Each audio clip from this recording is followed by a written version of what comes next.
गुरु महिमा है अपार जगत में, गुरु महिमा है अपार।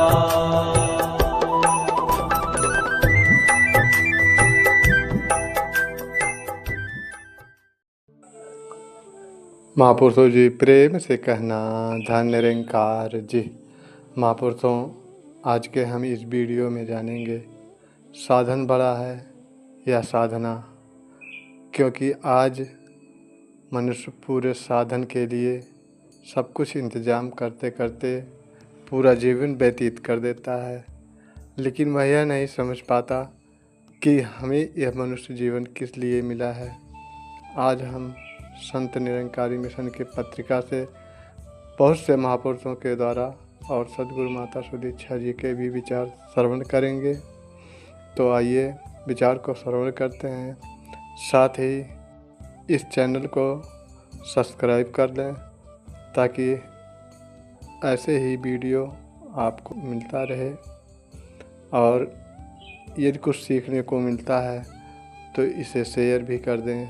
हम प्रायः अपने परिणामों को लेकर चिंतित रहते हैं, लेकिन कभी उनके मूल कारण यानी संगति पर विचार नहीं करते, क्योंकि हमारी संगति हमारी सोच को नियंत्रित करती है।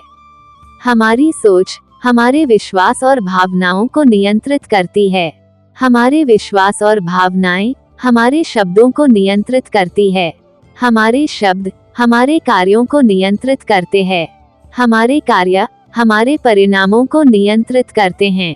हम कभी यह एहसास नहीं करते कि हम अपने भविष्य के लिए समय और ऊर्जा को बर्बाद कर रहे हैं, बजाय इसके कि हम उसे सही दिशा में निवेश करें।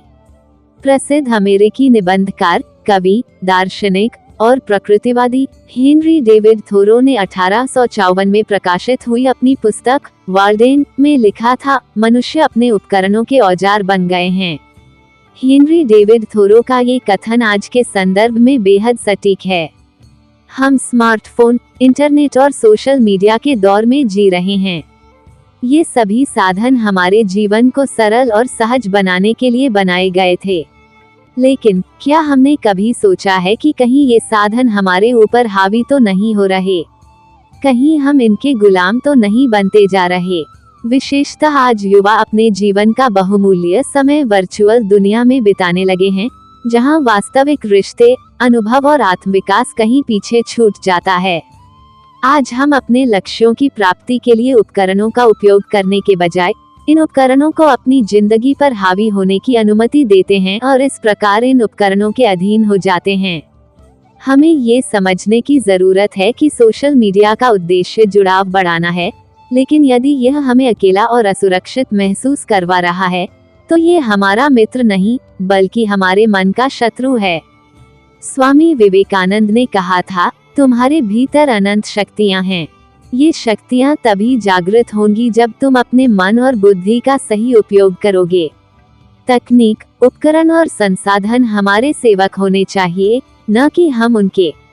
अतः हमें इन तकनीक का उपयोग अपने जीवन को बेहतर बनाने के लिए करना चाहिए, न कि उनका गुलाम बनकर अपना वास्तविक उद्देश्य खो देना चाहिए। इसी प्रकार बाबा हरदेव सिंह जी अपने विचारों में अक्सर ये कहा करते थे, युवावस्था का समय और ऊर्जा अमूल्य है। युवा जब अपनी ऊर्जा और समय को सत्संग, सेवा और सुमिरन में लगाते हैं, तो समाज और संसार दोनों में शांति और खुशहाली का मार्ग प्रशस्त होता है। ऐसा ही संदेश आज सतगुरु माता सुदीक्षा जी द्वारा भी दिया जा रहा है कि जब युवा अपनी ऊर्जा और समय को सही दिशा में, जैसे कि आत्मज्ञान, सेवा और समाज कल्याण के कार्यों में लगाते हैं, तो वे न केवल अपनी आत्मिक उन्नति करते हैं, बल्कि पूरी दुनिया को एक बेहतर स्थान बनाने में मदद करते हैं। हर युग में सतगुरु हमें देश काल के मुताबिक जीने की सही कला सिखाते चले आ रहे हैं। हमारी युवा पीढ़ी को ये समझना होगा कि युवाओं की मुद्रा उनकी ऊर्जा और समय है। हमें इसे समझदारी से खर्च करना चाहिए। सफलता, चाहे व्यक्तिगत, आर्थिक, सामाजिक, बौद्धिक या आध्यात्मिक हो, पूरी तरह से इस बात पर निर्भर करती है कि हम अपने समय और ऊर्जा का उपयोग कितनी कुशलता से करते हैं।